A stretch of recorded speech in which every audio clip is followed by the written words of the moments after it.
నమస్తే. ఎన్నో విషయాలు మనం రెగ్యులర్‌గా ఆధ్యాత్మికంగా మాట్లాడుకుంటూ ఉంటాం. మంచి స్పందన లభిస్తూ ఉంది. అయితే ఆధ్యాత్మికంగా మాట్లాడుకునే ప్రతిసారి కూడా సామాజికంగా జరుగుతున్న విషయాల మీద, సామాజికంగా మనం ఎలా ఉండాలి, మన ప్రవర్తనలో కానీ, మాటల్లో కానీ, చేసే ప్రతి పనిలో కూడా మనం ఎంత బాధ్యతాయుతంగా ఉండాలి అనే దాని మీద కూడా రెగ్యులర్‌గా వీడియోస్ చేస్తూనే ఉన్నాను. కాస్త గ్యాప్ వచ్చినా ఉష గారు బిజీగా ఉండటం వలన కొంచెం గ్యాప్ వచ్చింది. మనం సామాజికంగా సమాజంలో జరిగే ప్రతి అంశం మీద మాక్సిమం టాపిక్ మాట్లాడుతూనే ఉంటాం. అయితే ఇప్పుడు ప్రెజెంట్ సిట్యుయేషన్ ఏమిటి మనందరికీ తెలుసు. నాతో సహా పిల్లలు ఇంట్లో ఉంటూ ఉంటారు సమ్మర్ హాలిడేస్ అని. సో, ఈ సమ్మర్ హాలిడేస్‌లో పిల్లలకి, పెద్దలకి ఉన్నటువంటి ఈ కమ్యూనికేషన్ గ్యాప్స్ కానివ్వండి, నాలా జాబ్ చేసేవాళ్ళు కానివ్వండి, లేదా పిల్లలు ఇంట్లో ఆడుకోవడం కానివ్వండి, ఎలాంటి ఆటలు ఆడుకోవాలి, ఎలాంటి ఫుడ్ తీసుకోవాలి, అసలు మన రెస్పాన్సిబిలిటీ ఏంటి పిల్లల మీద? స్కూల్‌కెళ్తే మార్నింగ్ 8కి వెళ్తారు, ఈవినింగ్ 4:30కి వచ్చేవాళ్ళు ఉంటారు, 7కి వచ్చేవాళ్ళు ఉంటారు. కానీ ఇంట్లోనే 24 గంటలు ఇంట్లోనే పేరెంట్స్‌తో గడిపే పిల్లలు ఈ టైంలో తీసుకోవాల్సిన మెయిన్ జాగ్రత్తలు ఏమిటి? పిల్లలు అసలు ఏం చేయాలి? ఈ విషయాలు పిల్లలకి సంబంధించి, పెద్దవాళ్ళకి సంబంధించి ఈ టాపిక్స్ మాట్లాడబోతున్నాను. ప్రతి టాపిక్‌ని కూడా ఫస్ట్ నుంచి లాస్ట్ వరకు వాచ్ చేసే ప్రయత్నం చేయండి. మీరు ఇంకా ఎలాంటి టాపిక్స్ మాట్లాడాలి అని కోరుకుంటున్నారు ఉష గారి ద్వారా? ఈ విషయాలన్నీ కూడా కామెంట్ బాక్స్‌లో తెలియజేయండి. నమస్తే మ్యామ్. నమస్తే. సో, పేరెంట్స్ అనగానే ఫస్ట్ మీరే గుర్తొస్తారు. మనం చాలా వీడియోస్ చేశాం కాబట్టి. ఫస్ట్ పిల్లల గురించి చెప్పండి. ఎగ్జామ్స్ ఎప్పుడెప్పుడు అయిపోతాయా అని వెయిట్ చేసి, అలా ఎగ్జామ్స్ కాగానే ఇలా బుక్స్ పక్కకు పడేసి, ఇక రేపటి నుంచి నేను ఫ్రీ ఒక 2 నెలలు అని ఫీల్ అయ్యి, చాలా రకాలైన గేమ్స్ ఈ మధ్య కాలంలో కరోనా రావటం వల్ల కానివ్వండి, దేనివల్లన కానివ్వండి, ఇంట్లోనే ఉండటం అనేది ఎక్కువైపోయింది. అంటే అంతకుముందు బయటికెళ్ళి అవుట్‌డోర్స్ ఆడినా, ఇప్పుడు ఇంట్లో ఉండి, ఇంట్లోనే మెలిగి, ఇక మొబైల్స్ కానివ్వండి, టీవీలకు అతక్కపోయే వాళ్ళు కానివ్వండి, ఇలా చేస్తూ ఉంటారు. అసలు ఈ సమ్మర్‌లో పిల్లలు ఏం చేస్తే మంచిదంటారు? ఎలాంటి ఆటలాడాలి? ఏ విధంగా ఉండాలి వాళ్ళ దినచర్య?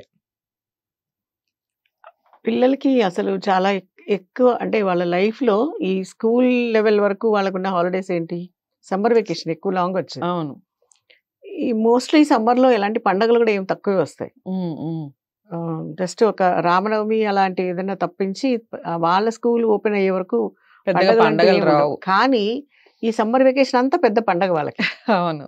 అది ఎలా అంటే వా కొంచెం పెద్దవాళ్ళు అయిపోయిన తర్వాత మళ్ళీ వెనక్కి తిరిగి చూసుకున్నప్పుడు వాళ్ళకి ఒక మెమరబుల్ వెకేషన్ అంటే సమ్మర్ వెకేషనే. అవును. ఎస్పెషల్లీ 10th క్లాస్ పిల్లలకి. హ్మ్. మళ్ళీ అంత హ్మ్. లాంగ్ గ్యాప్ వాళ్ళకి ఎప్పుడు రాదు. హ్మ్. హ్మ్. ఇప్పుడు ఈ సమ్మర్ వెకేషన్ వాళ్ళు ఎలా కంటిన్యూ చేయొచ్చు? దాన్ని ఎలా ఎంజాయ్ చేయాలంటే మీరు చెప్పినట్టు చాలా మంది పిల్లలు హమ్మయ్య! సమ్మర్ వచ్చేసింది ఇంకా గేమ్స్ అన్నీ ఇంతకుముందే వాళ్ళు ఒక అప్లికేషన్ ప్లానింగ్ వేసి ఉంటారు. చేసుకుంటారు. అప్లికేషన్ వేసేసి ఉంటారు పేరెంట్స్‌కి. హ్మ్. మంచి ట్యాబ్ కావాలనో, లేకపోతే ల్యాప్‌టాప్ అనో, సిస్టమ్ అనో. ఇంకా సమ్మర్ అంతా పేరెంట్స్ కూడా కొంతమంది ఎలా ఉన్నారంటే ఇప్పుడు కొంతమంది గుర్తుపెట్టుకోండి అండర్‌లైన్ చేయండి. ఆ సిస్టమ్ ఒకటి కొనపడేస్తే అందులో గేమ్స్ ఆడుకుంటూ ఉంటారు.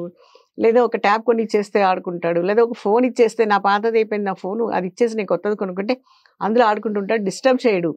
ఇంకోటి ముఖ్యంగా వాళ్ళు ఏమనుకుంటారు, అమ్మాయి వీడు బయటికి వెళ్ళరు పిల్లలు, హాయిగా ఇంట్లోనే ఉంటారు. హ్మ్. హ్మ్. 4 గోడల మధ్యలో ఇంట్లోనే ఉంటారు అని ఒక ఫిక్స్ అయిపోయిన పేరెంట్స్ చాలా మంది ఉన్నారు ఈ రోజుల్లో. హ్మ్. అయితే దానివల్ల వాళ్ళు ఏం చేస్తున్నారు, ఏం చూస్తున్నారు, ఏం నేర్చుకుంటున్నారు అన్న పెద్దది క్వెషన్ మార్క్ ఇప్పుడు అందరికి. హ్మ్. ఆలోచించుకుంటే. ఇప్పుడేదో చేతులు కాలాక ఆకులు పట్టుకున్న ఉపయోగం ఏం లేదు. అవును. కానీ ఇప్పుడు అందులోనూ ఇంత లాంగ్ గ్యాప్ స్కూల్‌కి వెళ్ళే టైం హర్రీ బర్రీ లేదు. తొందరగా నిద్ర లేవాలన్న టెన్షన్ లేదు. హ్మ్. ఈ టైంకే తినాలన్న సమస్య లేదు.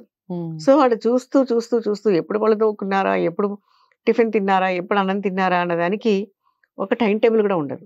హ్మ్. ఇప్పుడు వాటికి అడిక్ట్ అయినప్పుడు వీటికి సంబంధం లేదు కదా! హ్మ్. వీటి అనర్థం ఎంత దూరం వెళ్తుందో ఒకసారి ఆలోచించుకోవాలి పేరెంట్స్. ఓకే. ఇప్పుడు ఎంత అంటే వాడిలో ఎన్ని చేంజెస్ వస్తాయో పిల్లల్లో. హ్మ్. హ్మ్. ఇప్పుడు నేను అబ్బాయిలు అనుకోకండి. అమ్మాయిలు కూడా ఇందులో ఇంక్లూడింగ్. అమ్మాయిలు కూడా. ఇందులో ఎక్కడ ఎవ్వరు తీసిపోలేదు. హ్మ్. Both are equal. ఇప్పుడు హ్మ్. ఈ ఇష్యూ ఎక్కడి వరకు వస్తుందో ఆలోచించండి. కొంతమంది పిల్లలు ఏం చేస్తారంటే క్రియేటివిటీ అనుకుంటారు పేరెంట్స్. హ్మ్. రీల్స్ చేసేస్తూ ఉంటారు. హ్మ్. హ్మ్. ఇది మాకు ప్రాక్టికల్‌గా ఒక స్కూల్‌లో ఒక అమ్మాయే చెప్పింది. ఆహ్, ఆహ్, వాళ్ళ ఫ్రెండ్ ఒక అమ్మాయి రీల్స్ చేస్తూ "నువ్వు ఇలా రీల్స్ చేయొచ్చు. ఇది చెయ్యి, ఇది నువ్వు పోస్ట్ చెయ్యి, నువ్వు పాపులర్ అవుతావు అని చెప్పింది. అయితే ఆ రీల్స్ వెళ్ళటానికి వాళ్ళు ఏం టాపిక్స్ తీసుకుంటున్నారు, ఏం ఉపయోగకరమైన పని చేస్తున్నారు, ఏ టైప్లో అసలు రీల్స్ చేయొచ్చు అంటారా ఆ ఏజ్ లో?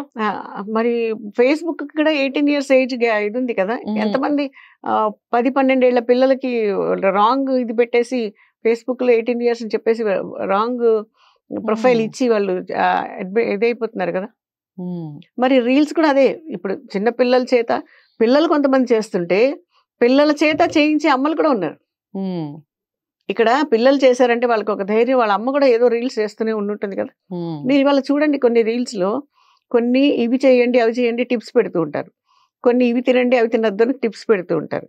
కొంతమంది మీకు ఇలాంటి కాంప్లికేషన్స్ వస్తే ఇలాంటి జాగ్రత్తలు తీసుకోండి అని పెడతారు. లేదా చిన్న చిన్న డాక్టర్ సలహాలు వస్తూ ఉంటాయి, ఏదైనా కొన్ని కొటేషన్స్ వస్తాయి. ఇవి ఎంతమంది చూస్తున్నారు? అలా కాకుండా ఎంత వర్స్ట్ అంటే ఎంత అసభ్యకరమైన రీల్స్ చేసుకుంటూ, అంతకుముందు ఎపిసోడ్స్ కూడా మనం మాట్లాడుకున్నాం, పాపులారిటీ కోసం రోడ్డు మీద స్నానం చేస్తూ ఆ తర్వాత వాళ్ళందరూ పాపులర్ అయిపోయారు, కొన్ని వేల వ్యూస్ వాళ్ళకి వచ్చాయి అన్న దీంట్లో పబ్లిక్ న్యూసెన్స్ కింద కేసులో అరెస్ట్ అయిన వాళ్ళు కూడా ఉన్నారు. అది తెలుసు పిల్లలకి, ఎందుకంటే వాళ్ళు ఎప్పుడు ఇవాళ సోషల్ మీడియా ఉపయోగించుకోవటానికి అందులో చూసి కొన్ని నేర్చుకునే ఉంటాయి, పాటించే ఉంటాయి. అవి ఎవరు చూస్తున్నారు? వన్స్ వాళ్ళు క్లిక్ చేసిన తర్వాత వాళ్ళు ఏం చూస్తున్నారో, దేనికి అడిక్ట్ అయిపోయారు, ఏది చూడాల్సింది చూస్తున్నారా, చూడకూడదు చూస్తున్నారా? 24 గంటలు వాళ్ళ వెనకాల అమ్మ నాన్న ఉండట్లేదు కదా. మరి ఉండనప్పుడు అందులో ఏమేమి ఉన్నాయో ఉన్న సంగతి అమ్మా నాన్నలకు తెలుసు కదా. అలాంటప్పుడు ఎలా ఫోన్ ధైర్యంగా ఇచ్చేయగలుగుతారు? అదేంటంటే వాళ్ళని వాళ్ళు కంట్రోల్ చేసుకోలేని వయసు. తప్పని తెలిసినా వాళ్ళని వాళ్ళు కంట్రోల్ చేసుకోలేని వయసు. అలాంటప్పుడే వాళ్ళు దానికి అడిక్షన్ అన్నది అయిపోతుంది. ఆ తర్వాత ఇలా కంటిన్యూషన్ గా ఈ సమ్మర్ అంతా ఏదో ఒక టైంలో లేచి ఏదో ఒక టైంలో పళ్ళు తోముకొని, అంటే 24 గంటల్లో చేసే పనులు ఏదో ఒక టైంలో కంటిన్యూ చేసుకుంటూ ఈ స్క్రీన్ లోనే ఉన్నారనుకోండి, రేపు స్కూల్ ఓపెన్ అయిన తర్వాత ఏం చేస్తారు? బుక్ని ఇలా అంటారు. మీకు ఇది కూడా రీల్స్ చేశారు. ఒక అమ్మాయి నిద్దట్లో ఎవరు 5-6 ఏళ్ళ అమ్మాయే ఇలా అంటూనే ఉంది. అంటే అంత అలవాటు అయిపోయింది, ఆ వేలు అలవాటు అయిపోయింది, ఆ వేలు ఇలా కదులుతూనే ఉంది, నిద్రపోతుంది, ఆ వేలు కదులుతూనే ఉంది. అంటే ఆలోచించండి, అది కూడా రీల్స్ చేసి పెట్టారు. అంటే దాని మీద కామెడీగా తీసుకున్నారు తప్ప దాని రియాక్షన్ పిల్లల మీద ఎలా ఉంటుంది అన్నది చాలా సీరియస్ గా మాత్రం ఎవరు తీసుకోవట్లేదు.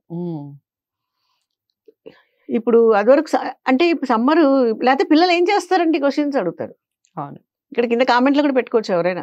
మళ్ళీ అయితే సమ్మర్ అంతా ఏం చేస్తారండి, బయట ఎండలు మండిపోతున్నాయి కదా, ఏం చేస్తారు పిల్లలు, ఎక్కడికి వెళ్ళి ఆడుకుంటారు? ఇండోర్ గేమ్స్ వేరే ఉంటాయి కదా, మొబైల్ కాకుండా. ఇండోర్ గేమ్స్ ఎప్పుడు కూర్చుని ఆడుకోకుండా బయటకు వెళ్ళి ఒకసారి గెంతితే కదా తెలుస్తుంది. మనిషి బయట ఆడుకోవాలి, చెమట పట్టాలి, అది కదా ఆరోగ్యం. స్కూల్లో గేమ్స్ పీరియడ్ అంటే వేసవి అనేది ఎవరైనా కామెంట్ చేసినా ఎవరైనా అడిగినా ఆ టైంలో ఇండోర్ ఆడుకోవచ్చు కదా. దానికి ఒక పర్టికులర్ ఎర్లీ మార్నింగ్ గేమ్స్ ఆడించండి, పొద్దున్నే లేపండి నిద్ర, ఏదైనా దగ్గర ఉండే పార్కు తీసుకెళ్లి ఆ గేమ్స్ ఆడించండి. ఏదైనా కొన్ని క్లబ్స్ ఉన్నాయి, ఇప్పుడు బ్యాడ్మింటన్ క్లబ్ ఉంది, యోగా సెంటర్స్ ఉన్నాయి, లేదా ఫిజికల్ ఫిట్నెస్ సెంటర్స్ ఉన్నాయి, బోల్డ్ సెల్ఫ్ డిఫెన్స్ కోర్సెస్ ఉన్నాయి. అవన్నీ ఎర్లీ మార్నింగ్ నేర్చుకుని వచ్చేయచ్చు. ఆ మంచి ఎండ ఉంటుంది చూడండి, ఆ టైంలో కూర్చొని ఇండోర్ గేమ్స్ ఆడుకోవటం ఒకటే కాదు, ఇంకా ఇక్కడ నేర్చుకోవాల్సిన చాలా ఉన్నాయి. చెప్పండి. పిల్లలు డిఫరెంట్ లాంగ్వేజెస్ నేర్చుకోవడానికి పెద్ద అవకాశం ఇది. కొన్ని ఫ్రీ యాప్స్ కూడా ఉన్నాయి, వాళ్ళ భాషలు కూడా చదవాలా ఉషా మేడం?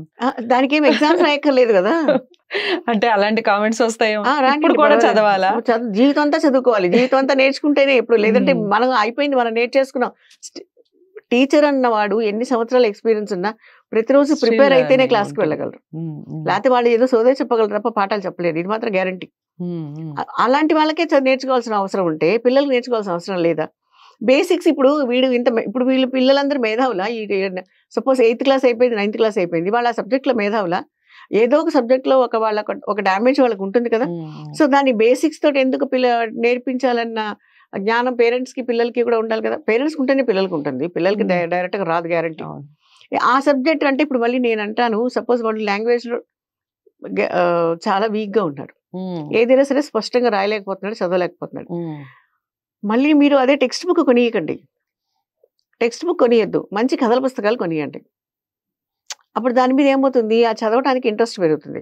అక్కడ మ్యాటరు తెలుగు చదవడం రావాలి, ఇంగ్లీష్ చదవడం రావాలి, లేదా హిందీ చదవడం రావాలి, ఏదైతే తేడా ఉందో ఆ మూడు నేర్చుకుంటున్నాడు, భాష నేర్చుకుంటున్నాడు. ఇక్కడ సబ్జెక్ట్ చదవట్లేదు, క్వశ్చన్ ఆన్సర్స్ రాయట్లేదు, క్లాస్ వర్క్ రాయట్లేదు, చదువుతున్నాడు. ఎవరు పాఠం చెప్పట్లేదు. ఒకటి గుర్తుపెట్టుకోండి, ఎవరు పాఠం చెప్పట్లేదు. స్క్రీన్లో చూస్తున్న దానికి ఎవరైనా పాఠం చెప్తున్నారా? వీళ్ళు డౌట్లు అడుగుతున్నారా? డౌట్స్ క్లారిటీ ఇస్తున్నారా? But they are understanding everything కదా. అంటే మీరు రాంగ్ ఎస్టిమేట్ చేస్తున్నారు. పిల్లల్లో ఉండే అతి మేధాశక్తి పిల్లల్లో ఉంటుంది. వాళ్ళు క్లాస్ రూమ్లో కూర్చుని 3 సబ్జెక్టులు 3 భాషలు 6 టీచర్లు వాళ్ళు ఫాలో అవుతున్నారు. అంటే వాళ్ళల్లో ఎంత షార్ప్ మైండ్ ఉంటే ఇది ఫాలో అవుతారు. అవును, అది పిల్లల్లో ఉండే గ్రేట్నెస్. అయితే నేనేమంటున్నాను, ఆ పిల్లల్లో ఉండే ఆ క్వాలిటీని సమ్మర్లో పనికి మాల కంటిన్యూషన్గా సినిమాలు, వెబ్ సిరీస్, ఏముంది వెబ్ సిరీస్ లో, సినిమాల్లో అయితే మరీ మేడం ఈ మధ్య హ్యాపీగా చూస్తున్నారు కదా. లేదంటే కంటిన్యూషన్ పక్కన కూర్చోబెట్టుకొని కూడా చూసే పిల్లల్ని. అందులో ఏముంది, మెసేజ్లు ఏమున్నాయి? కామెడీ షోలు అంటున్నారు. ఎన్ని కామెడీ షోల్లో ఎంత మెసేజ్ ఫుల్ ఉన్నాయి, ఎంత వల్గర్ గా ఉన్నాయి ఈ రోజు కామెడీ షోలు. ఆ మాటని బయట డైలాగు చెప్పే అవకాశం లేని, బలానా పేరు చెప్పగానే మన వంక తేడాగా చూసే రియాలిటీ షోస్ చాలా ఉన్నాయి ఈరోజు, కాదంటారా? రైట్. మన ఇప్పుడు ఏం చూస్తున్నారు అంటే, బలానా పేరు చెప్పగానే మనల్ని తేడాగా ఆలోచించే మనుషులు కూడా అంటే ఉన్నారు, అలాంటి మనుషులు కూడా ఉన్నారు. అది అవసరమా? ఇప్పుడు పిల్లల్ని పక్కన పిల్లలు కూర్చోబెట్టుకొని మీరు అలాంటి రియాలిటీ షోస్ చూస్తే వీడికి ఎందుకు వేరే ఏదన్నా ఎడ్యుకేషనల్ వీడియోస్ చూడాలనిపిస్తుంది పిల్లలకి. వాళ్ళ తప్పు కాదు అది.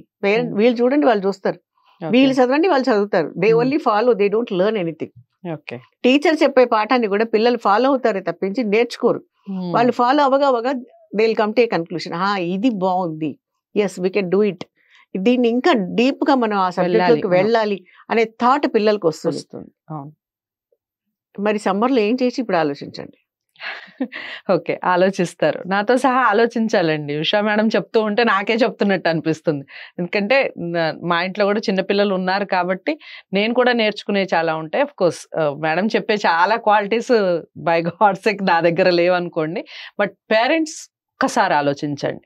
మనం చేసే ప్రతి పని మన పిల్లలు ముఖ్యంగా ఫాలో అవుతారు, 100% ఫాలో అవుతారు. నువ్వు చేయలేదా అమ్మా మొన్న అని అడిగే పిల్లలు ఉంటారు. అలాంటి అడిగే సందర్భం మనం తెచ్చుకోవడం కరెక్ట్ అంటారా? ఒకసారి ఆలోచించండి. ఏవైతే చేయకూడదో చెప్పారు, ఏ పనులు చేయాలో కూడా చెప్పారు. ఇంకా పేరెంట్స్ తీసుకోవాల్సిన ముఖ్యమైన జాగ్రత్తలు ఏమిటి అసలు పిల్లల పట్ల? ఈ మధ్య కాలంలో 6వ తరగతి చదువుకునే పిల్లలు కూడా రకరకాల విషయాల్లో వెళ్ళిపోతూ ఉన్నారు. కారణాలు ఏమిటి? దానికి బేసిక్గా ఎక్కడ మొదలవుతుంది అలాంటి పనులు చేయడానికి అనడానికి నెక్స్ట్ ఎపిసోడ్లో చూద్దాం. ఉషా మేడంని డైరెక్ట్గా కాంటాక్ట్ అవ్వాలి అనుకుంటున్నారా? అయితే కనుక స్క్రీన్ మీద కనపడుతుంది నెంబర్కి కాల్ చేయండి, లేదా కామెంట్ బాక్స్లో తెలియచేయండి మేడంతో ఎలాంటి టాపిక్స్ మీరు వినాలనుకుంటున్నారు. తప్పకుండా వీడియోని లైక్ చేసి షేర్ చేయండి, ఛానల్ని సబ్స్క్రైబ్ చేసుకోండి. నమస్తే.